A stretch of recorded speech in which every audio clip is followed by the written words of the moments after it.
How are you doing, my people?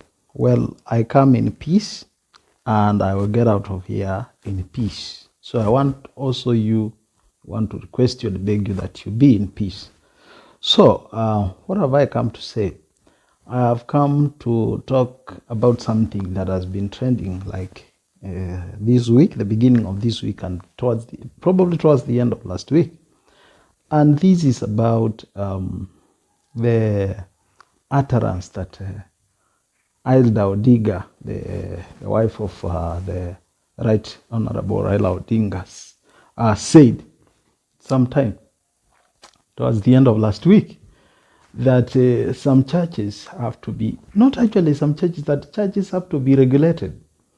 And I'm not coming to defend her, but I'm coming to say something about what people have been, especially those people who are opposing Baba, maybe they have been perpetrating.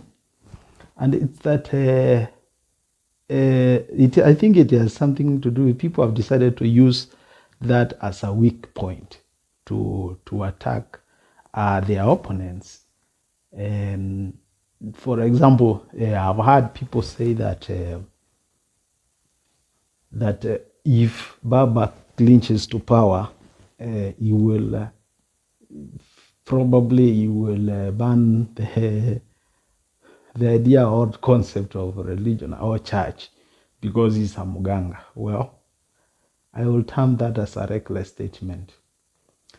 If it was for me, Odiga was not supposed to have apologized. I don't see anything wrong with that, with the statement, because I want to believe that everybody knows that if you go to a place like Karen, you'll only find churches like Catholic Church.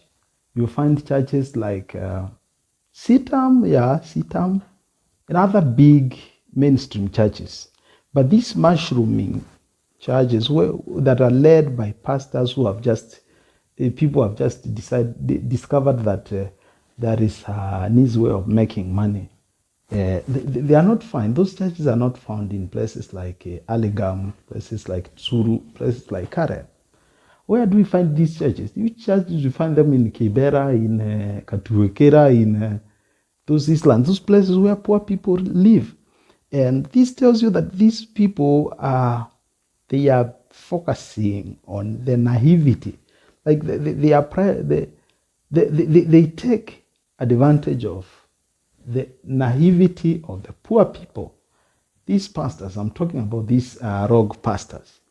And actually, that is exactly what Odinga was talking about.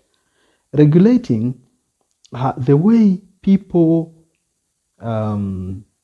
do or preach the word. Because actually, preaching the word it's not as cheap as people want to take it. And I don't think that it's something for everybody.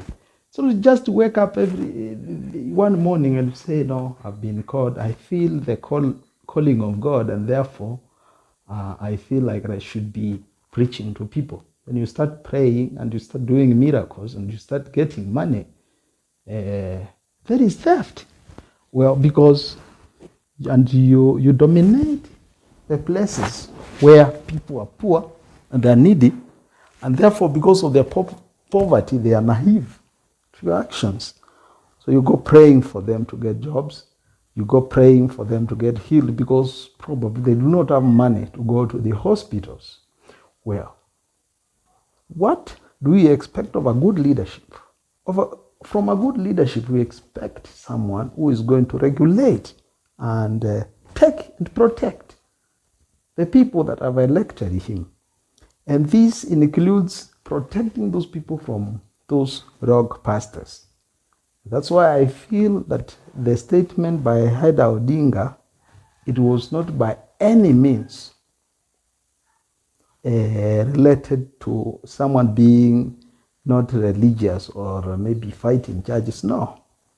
And I'm sure that the people who will start engaging this war, it's not the Catholic Church, it's not the Muslims, it's not CITAM, It's not these big churches, mainstream churches, where you have to go to school and study for 8 years to become a pastor. No. It's these cheap churches where people have just, someone completes Form 4, they go to town, they buy a suit, they become pastor because it's a way of making money. So it is my opinion that whatever Ida Odinga said should be, and it should be repeated every day. It should be something that if you are elected as a leader, you should ensure.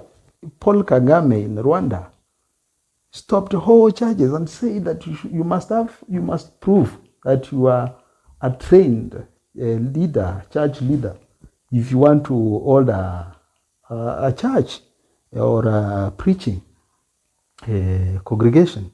So you cannot just wake up one day and start telling us that you are praying for us to get jobs and you are praying for us to get healed of our diseases. But this is not ordinary fellow.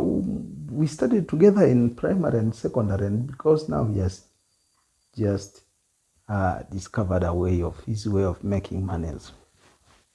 I am in the defense of Ida Odinga. I think that whatever she said is right and justified, and should be empowered. And every good leader, everybody who thinks they are a good leader for Kenya, they should ensure that Kenyans do not become prey of these rogue pastors and these mushrooming churches, these fake churches of pastors who are praying, I don't know, of heaven and salvation of tomorrow. No. I think that is not the way. So I am in support of Ida Odinga's statement, and I don't see any reason as to why she had to be to apologize. Whatever she said was justified. I rest my case there.